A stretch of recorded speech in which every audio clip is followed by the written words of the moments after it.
The Cinder hegemony had a zero-tolerance policy on theft, and they expressed it with plasma cutters and heavily armored feet. Stroboscopic red emergency lights swept across Scott Schmidt's face, painting the bridge in rhythmic pulses of panic he refused to feel. The deck beneath his worn boots vibrated with a deep percussive rhythm, the brutalist drumbeat of a forced boarding. The air, once recycled and tasting faintly of machine oil and brewed calf, was now charged with the biting scent of superheated circuitry and the acrid smoke of the breached airlock. He was moving, his voice a low, gravelly command that cut through the shrill symphony of the alarms. "They're on board!" Even as he spoke, Galileo was already gone from his co-pilot station. The big man moved with a weight and purpose that seemed to defy the ship's artificial gravity. The heavy repeater he favored already, unslung from its magnetic clamps and cradled in his thick arms as he thudded toward Corridor C. Finch, a fluid line of movement, was already launching herself over the navigation console in a single vaulting motion that was more acrobatic than military. Her target, the maintenance hatch overhead. She moved like a startled bird, all sharp angles and sudden grace. "Cora, status report, now!" Only Corina Valerie, Cora, remained at her post, her back to the chaos. Her hands moved with deliberate, focused speed across her holographic console, not in a blur, but in a series of interlocking gestures.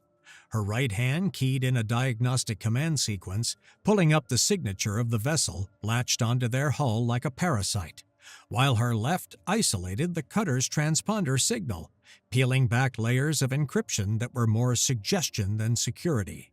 She didn't need to be told what to look for. "It's Cinder hegemony, Scott. Gotta be."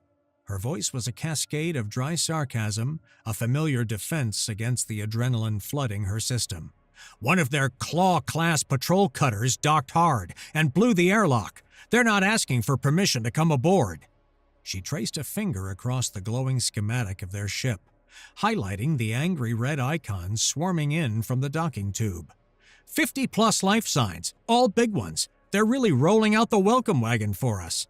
"They want their ship back," Scott stated, grabbing his pulse rifle from its mag clamp on the wall. The weapon felt like a familiar extension of his arm, its weight a comforting anchor in the unfolding storm. "More than that, they want the nav data we pulled from it." He slammed a power cell into the rifle's housing, the sharp, definitive click echoing the closing of a tomb. "They can't have either." The ship shuddered again, the groan of stressed metal and tortured support beams echoing up through the deck plates. A fresh wave of percussive booms, heavier and more rapid this time, told him Galileo had made contact. The dull, heavy thumps of his repeater were answered by the high-energy crackle of plasma discharges.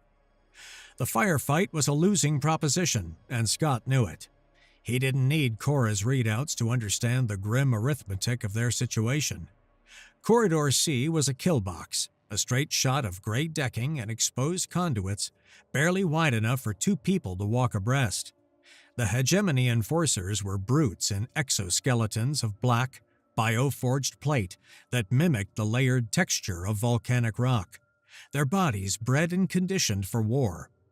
But it was their eyes that gave them the supreme advantage. They possessed 4 of them. 2 forward-facing, protected by recessed sockets, provided focused, binocular vision. 2 more, set wider apart on their flat skulls, provided a near-panoramic field of view. All 4 were biological masterpieces of thermal imaging. They saw the world in heat. A freshly fired weapon was a blazing beacon. The searing line of a plasma bolt was a beautiful, unmissable lance of pure energy. The thermal signature of a warm-blooded human, silhouetted against the cool metal of a corridor, was a perfect stark white target against a dark gray canvas.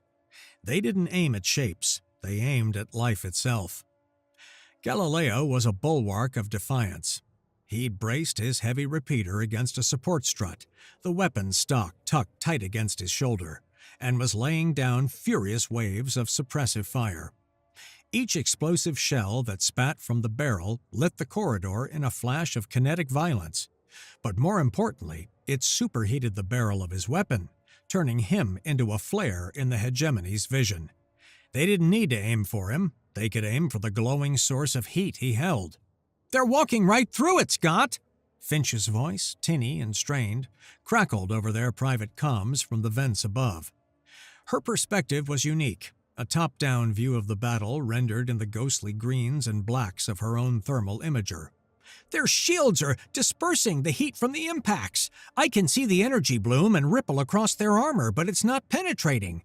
I can't get a clean shot at a vital point from up here. Too much thermic plating." A bolt of brilliant blue plasma slammed into the wall inches from Galileo's head, leaving a molten, white-hot crater that sizzled on the hegemony's vision, a temporary sun in the gloom. The air hissed thick with the scent of vaporized metal. He didn't flinch, just adjusted his aim, his movements economical and tight, and sent another volley downrange. "Getting crowded," was his only comment, his voice a low rumble that was felt as much as heard. "Finch, get back!" Scott ordered. "I can—" she started, but her protest was cut short by a deafening shriek of tearing metal directly over the comms. A hegemon enforcer, having pinpointed her heat signature through the grate, had punched its fist straight through the ventilation shaft. Finch yelped as the massive three-fingered hand, glowing with its own body heat like a brand, clawed at the empty space where she'd been a half-second before. Metal curled and tore around the intrusion. "Falling back!" she hissed, her bravado finally cracking, replaced by the sharp edge of genuine fear. "Galileo, pull back to the bridge, that's an order!" Scott shouted, firing a 3-round burst to cover his friend's retreat. The round sparked uselessly off a shimmering energy shield that flared to life around the lead hegemon. The enforcer didn't even slow down. They were a tide of black armor and searing heat, systematically, inexorably pushing them back. The rogue star was small. There wasn't much left to fall back to. They scrambled onto the bridge, the air now thick with the metallic tang of ruptured power conduits and the thin, sharp smell of fear.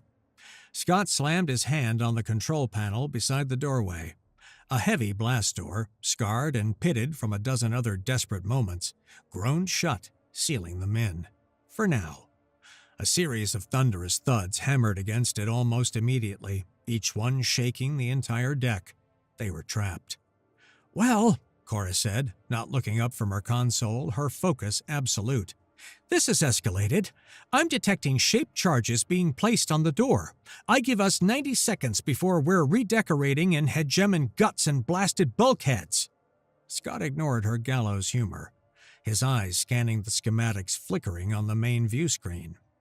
Power conduits, life support, substation links. He wasn't looking for a way out. He was looking for a weapon. A voice, deep and guttural and dripping with a contempt so profound it felt oily, boomed from the ship's internal comms. The hegemony commander had patched into their system. It was him, Harith. "You vermin hide in your metal can, cowering from the inevitable. Did you truly believe you could steal from the cinder hegemony and live? Your little prize is forfeit. Your lives are forfeit." There was a pause, filled with the smug, unshakable certainty of a predator who has cornered its prey. "What hope do you have against us, with your pathetic, weak, human eyes?" Scott's lip curled into a humorless smile, his gaze locked onto a single, blinking icon on the schematic, the main power trunk connecting their docking bay to Terminus Station's Sector Epsilon substation, an old, notoriously unstable piece of hegemony hardware they had been forced to interface with upon docking. An idea, cold and ugly and beautiful, bloomed in his mind. "Weak eyes," he murmured. "Cora," he said, his voice dropping to a dangerous calm that made the hair on Galileo's arm stand up. "The substation. You told me it had a sloppy back door to the primary capacitor banks." Cora looked up, the usual sarcasm in her eyes replaced by a dawning comprehension. "Yeah, but Scott, that's not a switch. It's a sledgehammer. A full unregulated surge from those banks. It would cascade through the entire sector grid. The station's regulators would never hold it." "What would it do to their vision?" he pressed, cutting her off. "They see heat, high-contrast thermal signatures. What happens when every active system goes cold? When the only things left are residual heat signatures, all blurring together into a meaningless low-contrast soup." Her eyes widened, the last vestiges of sarcasm draining from her face as she fully grasped the insane brilliance of it. A thermal whiteout! A fog, with no hotspots, no sharp temperature gradients to give the world shape. Their organic vision would be useless. It couldn't process the low-contrast environment. It would be like trying to read a white page printed with white ink. She paused, her mind racing, calculating the secondary and tertiary effects. But a surge that big, Scott, it's not just a blackout. It'll throw a massive electromagnetic pulse, a dirty one, full of chaotic frequencies. It'll fry anything with a delicate microsensor. That includes their fancy integrated optics, their comms, and the station's entire centralized emergency lighting grid. "But not our gear," Scott stated.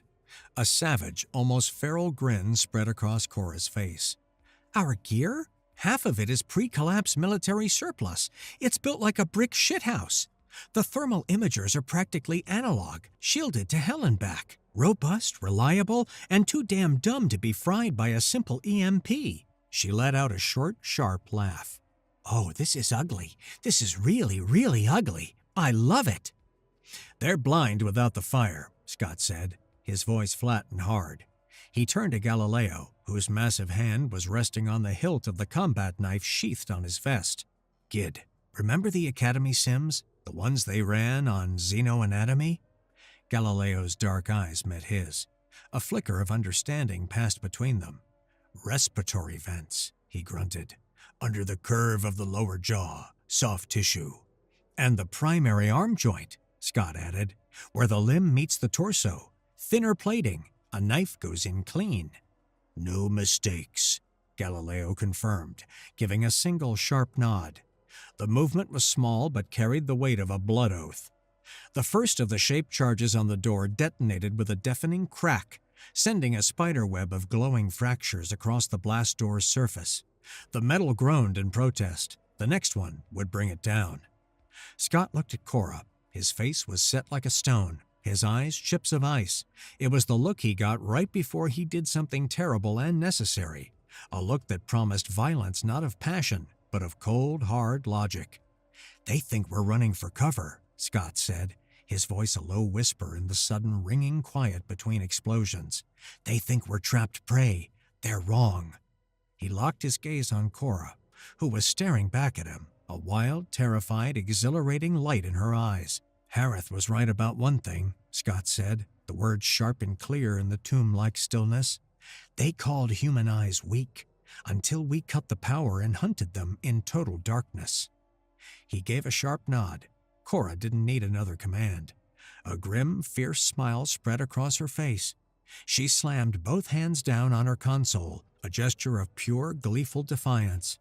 On the main screen, a river of angry red code poured into the substation schematic. A feedback loop warning flashed once, twice, then was consumed by the surge. There was no explosion, just a deep, mournful groan that seemed to emanate from the station's very bones. The emergency lights on the bridge flickered, buzzed with an agonizing indecision, and died. The thrum of the ship's systems, the constant, subtle vibration under their feet, that was the station's heartbeat, ceased. The air grew still, the temperature already beginning to drop. They were plunged into a darkness so complete it felt like a physical weight, a pressure on the eyes and ears. A few distant battery-powered emergency signs flickered on down the corridors, but their weak, isolated light only served to create more confusing shadows, doing nothing to illuminate the oppressive black. The EMP wash was silent, invisible, and utterly devastating. The hunt had begun. From Commander Harith's perspective, the world dissolved. One moment, he was observing the glorious breach, his four eyes drinking in the sharp, beautiful heat signatures of his soldiers, poised to storm the bridge, their bodies blazing white against the cool gray of the corridor walls. The next, reality itself smeared into an incomprehensible, nauseating mess. All definition, all contrast, all meaning was gone. His specialized eyes were suddenly his worst enemy. They were flooded with a swirling, useless fog of low-grade thermal data. The afterglow of a plasma crater on the wall was a meaningless splotch of indistinct warmth. The cooling body of a dead human was a vague, disappearing smear. The residual heat of a console, the bulkhead, the very air, it all blended into a swirling, featureless miasma. He could see heat everywhere, and therefore he could see nothing at all. He was blind. Functionally, terrifyingly blind. A high-pitched squeal from his helmet's integrated comms, followed by an abrupt and total silence, confirmed the EMP. They were cut off from their ship, from each other, from everything. A guttural snarl of confusion and rage ripped from his throat. "Status! What is happening?" His enforcers were just as lost. He could hear their disoriented grunts, the clumsy, heavy scrape of their armored boots on the deck. They were 8-foot giants, armed to the teeth with weapons that could slag a small moon, and they were stumbling like newborn infants. On the bridge of the rogue star, the 4 humans were moving with silent, predatory grace. Scott felt the familiar click as he flipped down the thermal imaging rig over his eyes. The world resolved itself in a stark, high-contrast monochrome of whites, grays, and blacks. From the outside, the active lenses cast a faint, eerie green glow across his face, a phantom light in the profound dark. To his imagers, which translated minute temperature differences into clear images, the 37°C warmth of a living hegemon was a brilliant, white-hot silhouette against the cool, dark gray backdrop of the powerless ship. He saw them perfectly. 3 enforcers, just outside the ruined blast door, turning in confused circles. Their bodies were blazing beacons of life in a dead gray world. He tapped Galileo on the shoulder. Galileo nodded, his own imager active, his face also bathed in that faint, ghostly green light. He held his combat knife in a reverse grip, the blade pointing down his forearm. They moved as one, stepping over the buckled threshold into the corridor. Their soft-soled boots made no sound on the deck. Scott closed the distance to the nearest hegemon.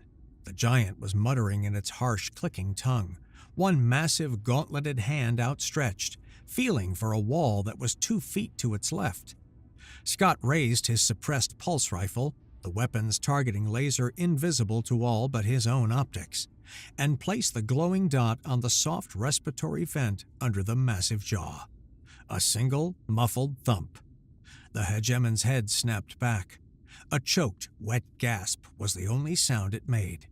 Its brilliant white silhouette flickered, then sagged, collapsing to the deck with a heavy, fleshy thud that was shockingly loud in the stillness. The second hegemon spun toward the sound, its plasma rifle swinging wildly. "Falco, report!" Galileo was already there. He moved like a shadow, flowing under the giant's clumsy swing. His arm shot up, the long blade of his knife sinking to the hilt in the thinner plating at the creature's primary arm joint. He twisted the blade and ripped it free. The hegemon roared, a sound of shock and pain, and its rifle arm went limp, the weapon clattering to the floor. Before the roar had fully died, Galileo's blade slid silently and with brutal finality into the soft vent under its jaw. Another heavy, meaty slump. Its white-hot form dimmed on their imagers as it fell. The third turned, finally realizing the sound wasn't an accident. It raised its weapon, pointing it blindly into the monochrome darkness, a futile gesture of defiance. Thump. Scott put a round through its neck vent. It crumpled without a sound. 3 8-foot-tall engines of war, dead in less than 10 seconds. The deep quiet that followed was heavier than the darkness, broken only by the faint, distant hiss of escaping atmosphere somewhere in the station's wounded guts. Back on the bridge, the only light came from the single battery-powered lamp Cora had rigged to her console. Scott leaned over the central schematic screen, which now showed a simple floor plan of their ship and the immediate docking area. "All right," he said. his voice a low, controlled whisper that carried perfectly over their private comms. Rule 1, they're blind, but not deaf. We use their noise to cover ours. No talking unless it's over this channel. Rule 2, they're pack animals. They'll group up. We keep them separated, panicked, and paranoid. He looked at Galileo, who was wiping his knife clean on the leg of his trousers. The big man gave a single sharp nod. He was already moving toward the main corridor, his destination a choke point at the junction of 2 service tunnels, a place they had used 100 times in drills. He was the anchor, the wall. Scott turned his attention to the others. Cora, you're our eyes and ears. Their main comms are fried, but they'll be shouting. Use the ship's external mics to track them. Ping us their locations on the map. Already on it, Skipper, Cora whispered back, her fingers dancing across a datapad, her face illuminated by its glow. I'm picking up a lot of panicked yelling. It's like a horror movie hotline where the monsters are calling for help.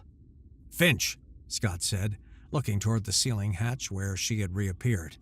A silent shadow in the dark. Be a ghost. Get back in the vents. You're not looking for kills. You're our psychological warfare division.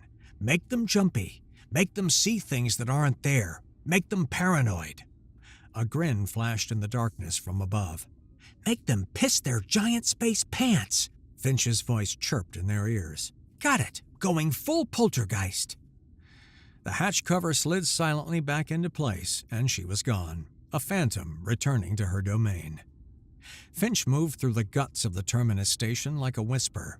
The ventilation shafts were her kingdom, a labyrinth of cold metal and echoing silence that she knew better than anyone. Below her, through the grates, she watched the hunters become the hunted. A squad of 5 hegemons was clumped together in a service corridor, moving with agonizing slowness. 5 bright white blazing shapes on her thermal imager.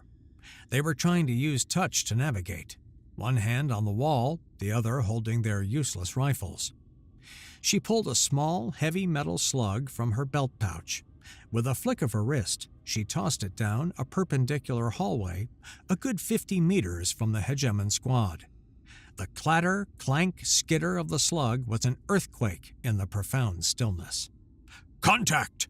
One of the hegemons bellowed, spinning and firing a brilliant blue bolt of plasma down the empty hallway. The bolt illuminated nothing but a bare wall before dissipating. The other 4, startled by the sudden noise and light, followed his lead, unleashing a volley of fire at a sound. Finch grinned in the dark. They were shooting at echoes. But she could do better. She crawled on, deeper into the network, her movements swift and silent. She found what she was looking for, a terminal controlling the pressure release valves for the sector's atmospheric recyclers. An independent failsafe circuit, too primitive to be affected by the EMP. Her fingers flew across the keypad, 100 meters away from the jumpy hegemon squad. A pressure valve hissed open with a loud, sustained psss. There, to the right, another hegemon shouted, firing blindly in the direction of the new sound. It's in the walls, a third screamed, his voice pitching high with panic. He fired a wild shot straight into the ceiling, the plasma bolt ricocheting with a terrifying screech. Hold your fire, you idiots! Their leader commanded, but his voice was tight with a fear he couldn't conceal. You're wasting energy! Finch slithered away, a silent laugh shaking her body. She wasn't just marking targets, she was creating ghosts. She was turning the station itself into a haunted house, weaponizing the architecture against its invaders, and the hegemons were its terrified, unwilling guests. Scott held up a hand, a gesture rendered in the stark silhouette of his thermal optics. He stopped Galileo in the shadow of a large cargo container. Ahead, a wide causeway connecting 2 sections of the docking bay was blocked by a hegemon patrol. 4 of them, sweeping the area with their useless rifles, their white-hot forms a cluster of confusion. Cora, Scott whispered into his comm, his breath fogging slightly in the cold air. Environmental advantages. See that big, ugly piece of machinery on the left? Cora's voice came back instantly, calm and clear in his ear. T7 industrial scrap compactor.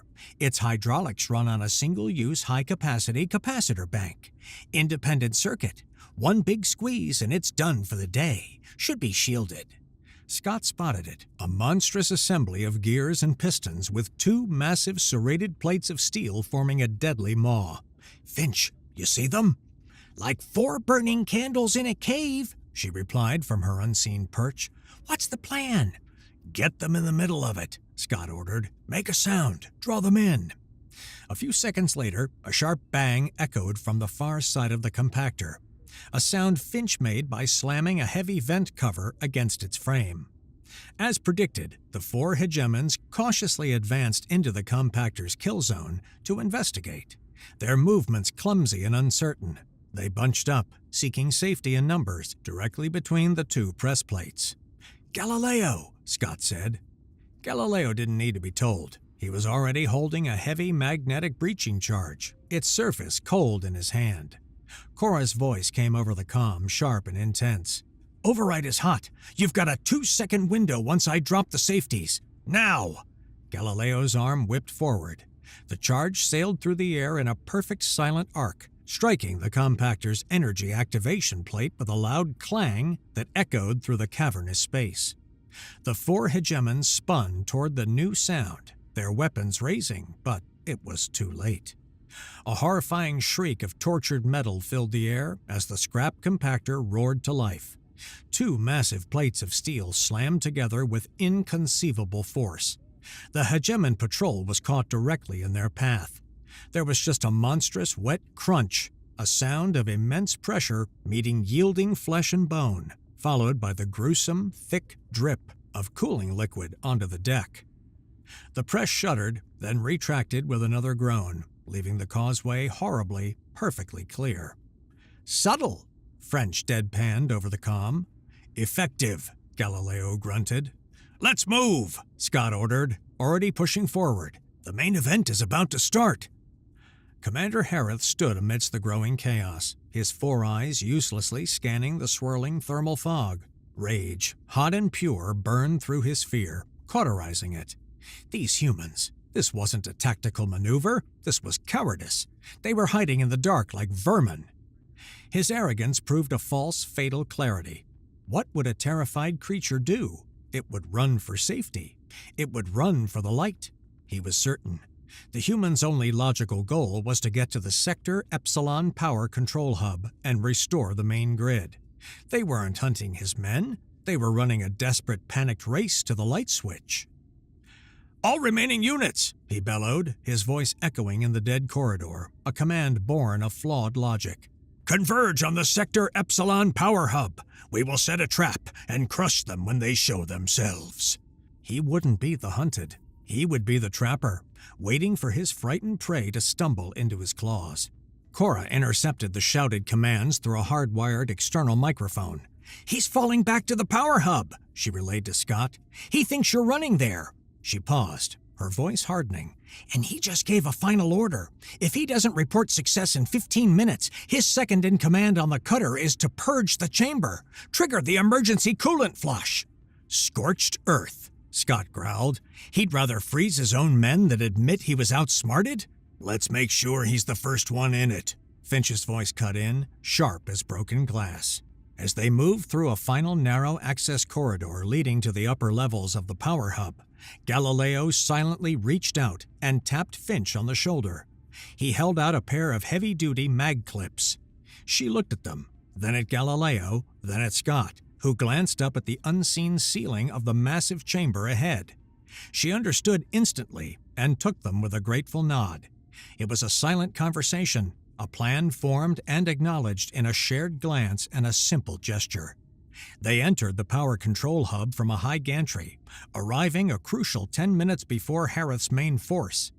The hub was a cavern, an industrial cathedral built to honor energy, now a lightless abyss of silent machinery. For 10 minutes, they turned it into a death trap. Galileo, moving with a quiet, deadly purpose, planted small, concussive charges at key structural points on the gantries and walkways, with Scott pointing out weaknesses with a simple hand signal. Cora, from the Rogue Star, designated electronic lures they could activate on command, and Finch, using the mag clamps, sealed a massive vertical power conduit, a white-hot specter ascending into the high, oppressive darkness. Harith and his final squadron of 20 enforcers entered from the lowest level, their heavy boots clanging on the metal deck. "Spread out! Find cover!" Harith bellowed. "Aim for any heat source that isn't one of ours! They are here!" Cora smiled grimly and pressed a virtual button on her datapad.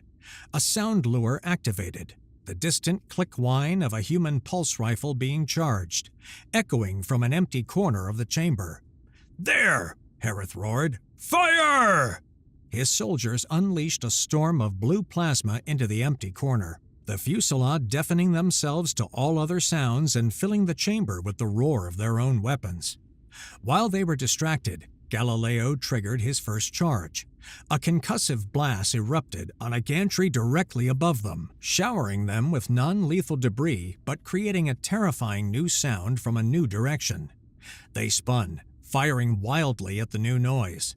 From his high perch, concealed behind a massive turbine, Scott's rifle thumped 3 times. The suppressive shots lost in the cacophony. Below, 3 hegemons crumpled to the ground, their white-hot signatures flickering out like snuffed candles.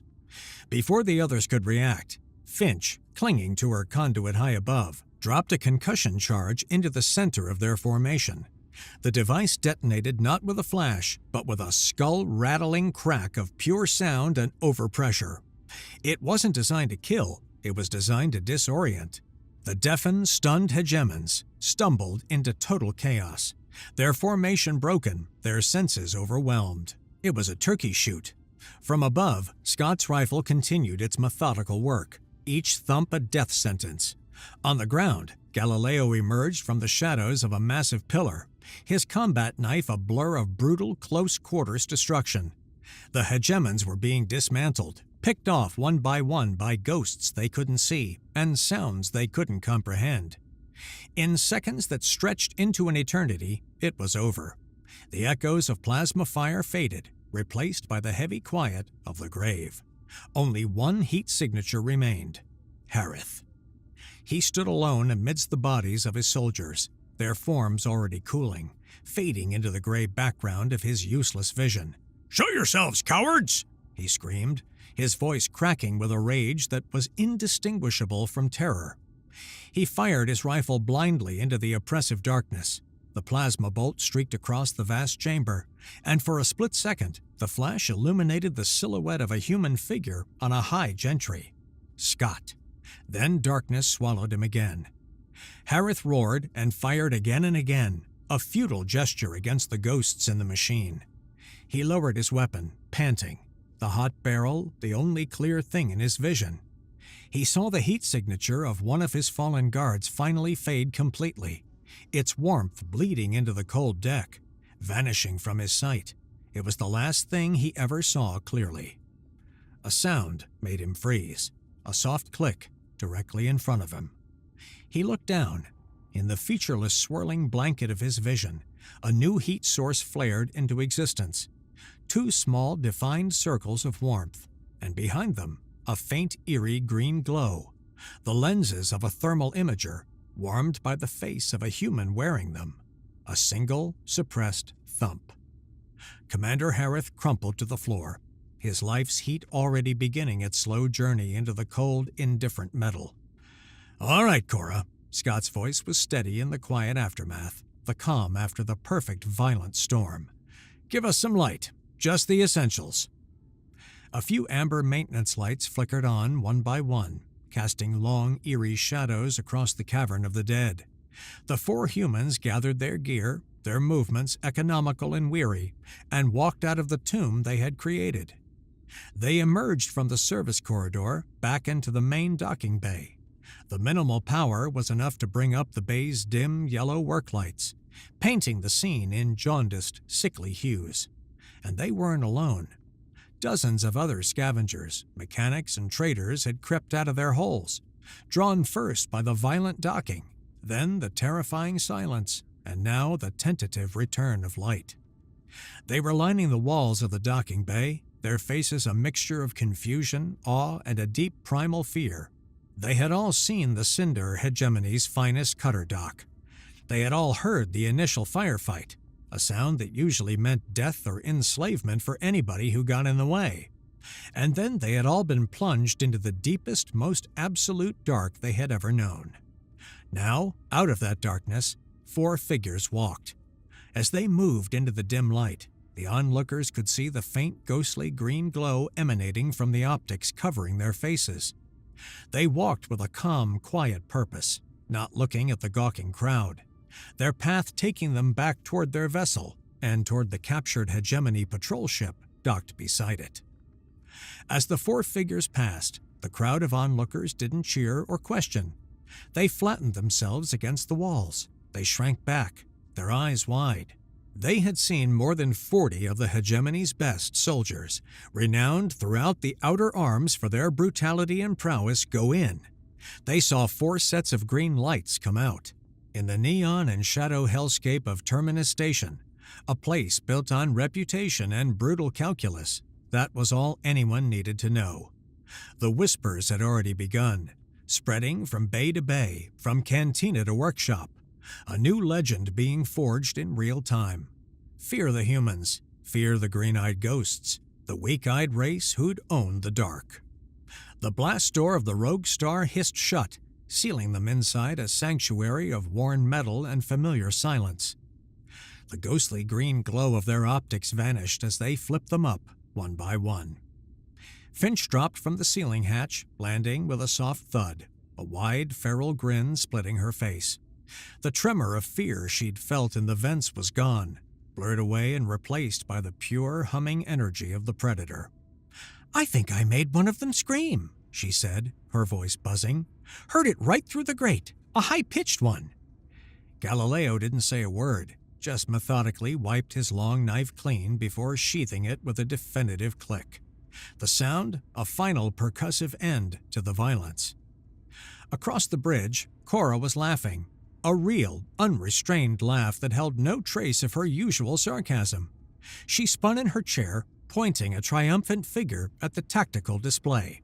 53 signals went in, she announced, her voice ringing with pure, unadulterated pride. 0 came out! 0! Scott leaned back against the command console, the rigid tension finally leaving his shoulders. He watched them, his family, his crew, and allowed himself a small, sharp, proud smile. He looked from face to face, Finch's manic energy, Cora's fierce joy, Galileo's unshakable calm. They had been cornered, outgunned, and facing certain death. Now they were legends, their story already spreading throughout the station like wildfire. Harith's final fatal mistake was assuming that because human eyes were limited, so were human minds. He never considered that for humanity, a disadvantage was never a roadblock. It was simply a new, more interesting direction from which to attack. Let the galaxy call their eyes weak. They would learn. Humanity had spent millennia turning night into day with nothing but a spark, and they had just reminded the universe that they were more than happy to do it the other way around.